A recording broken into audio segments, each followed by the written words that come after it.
Fala, meu querido, chegamos com mais um exercício aqui da prova da VUNESP, que traz pra gente uma questão aqui sobre resistores, resistência em série equivalente e também a conhecida como a mista.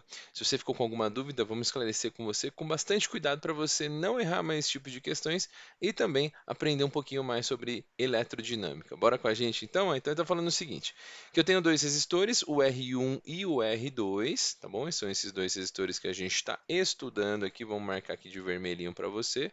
São esses dois aqui, tá? R1 e R2, e depois eles ligados em paralelo. Eles podem ser associados em série ou em paralelo. A resistência equivalente quando associados em série é RS e quando ligados em paralelo é RP. Maravilha.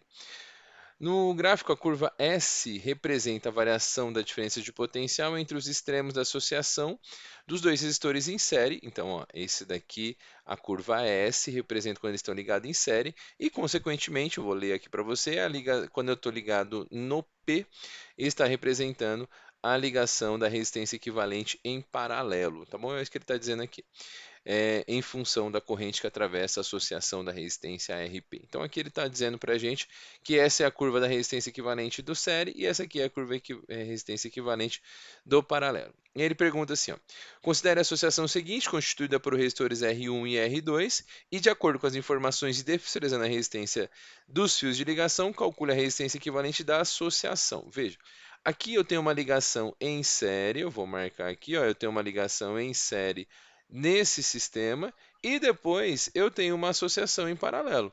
Como as duas ligações aqui no final geram uma associação mista, basta eu encontrar quanto vale a associação em série e depois somar com a associação em paralelo. E aí eu vou ter a resistência equivalente desse circuito como um todo. Vamos começar então pela série, ó, em série. Em série, você pode encontrar a resistência equivalente desses dois resistores usando a informação do gráfico. Ó. No gráfico, ele me diz que quando é 3, a resistência aqui dele está entre o 45 e o 54.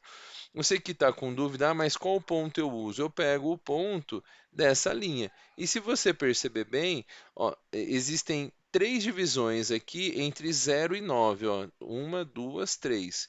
E aqui, consequentemente, né, três divisões de 9 em 9.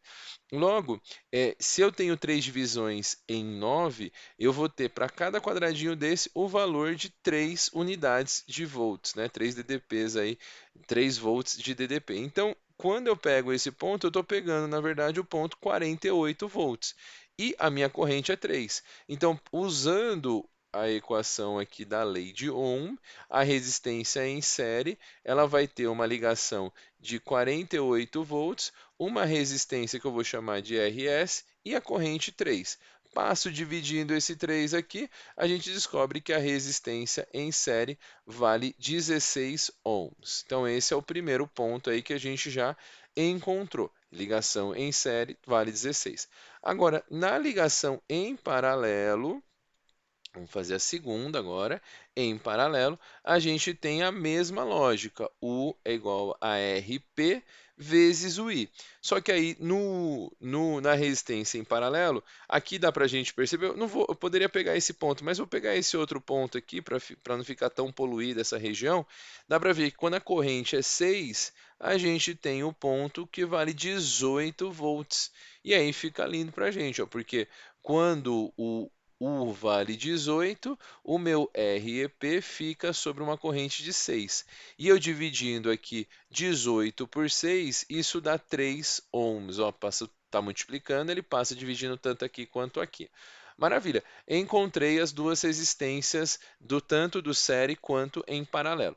Então, o que, que eu tenho como sistemas aqui? Eu tenho 6 ohms aqui e aqui eu tenho 3 ohms. A resistência equivalente, vou colocar de preto aqui.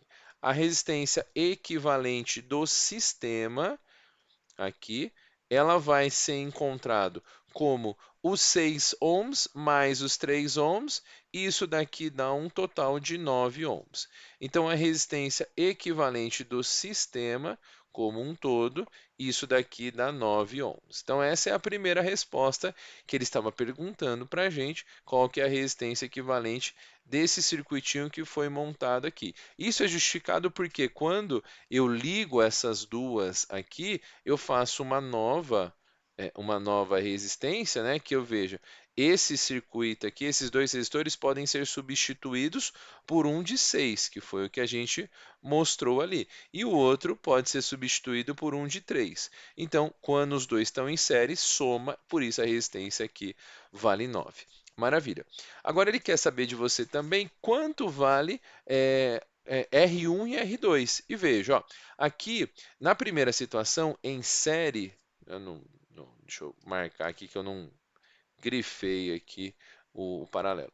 Quando eu estava em série, eu tenho que R1 mais R2, e isso vai encontrar como 16. Eu não sei quanto vale R1 nem R2, mas eu sei que a soma deles vale 16. São infinitas possibilidades para esse sistema. Mas a outra coisa, a informação que eu tenho também, é que usando a ligação em paralelo, quando eu tenho dois resistores em paralelo, a gente pode resolver pelo produto pela soma.